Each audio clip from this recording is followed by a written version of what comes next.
Solute उसको कहते हैं सॉल्यूशन में जो कम होता है, सॉल्वेंट उसको कहते हैं जो सॉल्यूशन में ज़्यादा होता है। तो आज हम लोग इस वीडियो में सॉल्यूट के रूप में गैस होगा और सॉल्वेंट के रूप में लिक्विड होगा, और वो गैसियस सब्सटेंस जब इस सॉल्यूशन में घुलता है तो टेम्परेचर और प्रेशर का क्या इफेक्ट होता है, यही पढ़ने जा रहे हैं। तो इस वीडियो के लास्ट तक बने रहेंगे। तो कल हम लोग पढ़े थे सॉलिड लिक्विड सॉल्यूशन, पढ़े थे ना। आज हम लोग पढ़ेंगे gas liquid solution. Solid liquid solution में आप लोगों ने क्या देखा था? टेम्परेचर बढ़ता है तो घुलनशीलता बढ़ता है। अब थोड़ा सा समझने वाला बात है। हाँ, अब क्वेश्चन ये है, कल मैंने सॉल्यूट था ठोस या सॉलिड, सॉल्वेंट था लिक्विड, उस सॉल्यूशन पे बात किए थे। उस सॉल्यूशन का जैसे जैसे टेम्परेचर बढ़ाया जाता था उसमें सॉलिड की घुलनशीलता बढ़ रही थी। मैंने कल बताया था कि जब आप पानी में थोड़ा सा नमक डालेंगे, फिर डालेंगे, वो घुलता जाएगा, लेकिन एक समय बाद वो नमक घुलना बंद हो जाएगा।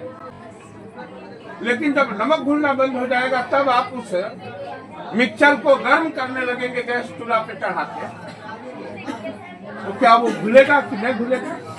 घुलेगा। लेकिन इसमें दूसरा बात है, यहाँ पे गर्म करने पे मामला बिगड़ जाएगा, इसीलिए स्प्राइट को ठंडा में रखा जाता है। स्प्राइट को ठंडा में इसलिए नहीं रखा जाता। सॉलिड का लिक्विड सॉल्वेंट में घुलनशीलता ताप बढ़ाने पर बढ़ती है, लेकिन गैस, अगर सॉल्यूट के जगह पे गैस हो तो गैस की घुलनशीलता ताप बढ़ाने पर घटती है। आप पहले ये जानिए कि किसी भी लिक्विड में गैस को कैसे घोला जाता है। तो पहले हम लिक्विड को लेते हैं एक कंटेनर में, ले लिए, उसके ऊपर जिस गैस को घोलना है उसको डाल दिए। मान लीजिए कि वो जिस गैस को घोलना है उसके ये मॉलिक्यूल है, डाल दिए।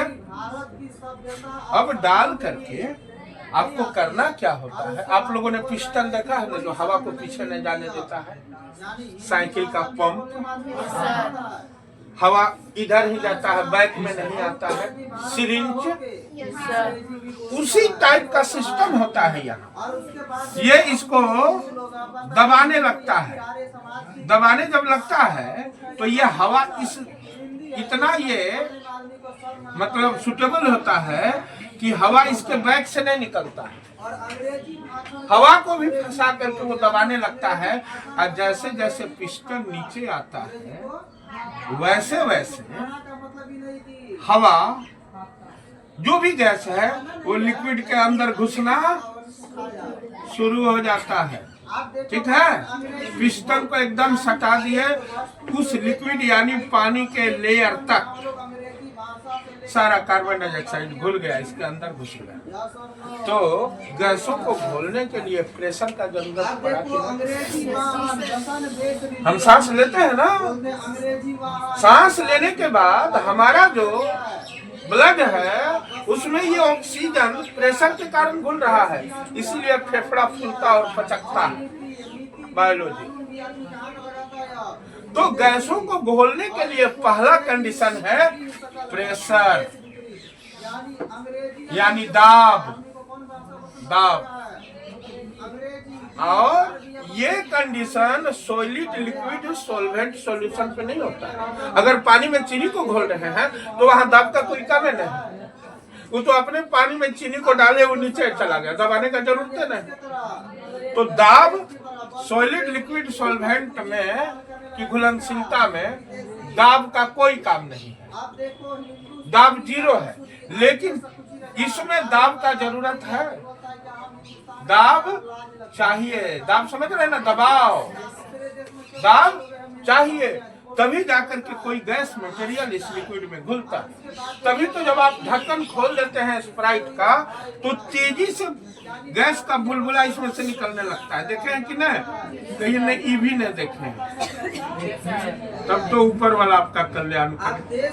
निकलता है ना, ढक्कन खोलते ही तेजी से गैस का बुलबुला क्यों निकलता है? ढक्कन खोलते हैं, उसका प्रेशर कम हो जाता है, उसके भीतर जो हवा का प्रेशर बना हुआ है वो कम हो गया, धाए धाए बुलबुला निकलने लगता है गैस का। यानी आप ये मान गए ना कि स्प्राइट में कार्बन डाइऑक्साइड घुला है, लेकिन ताप का उस पर उल्टा असर होता है। ताप बढ़ाइएगा तो घुलनशीलता घटेगी। क्यों?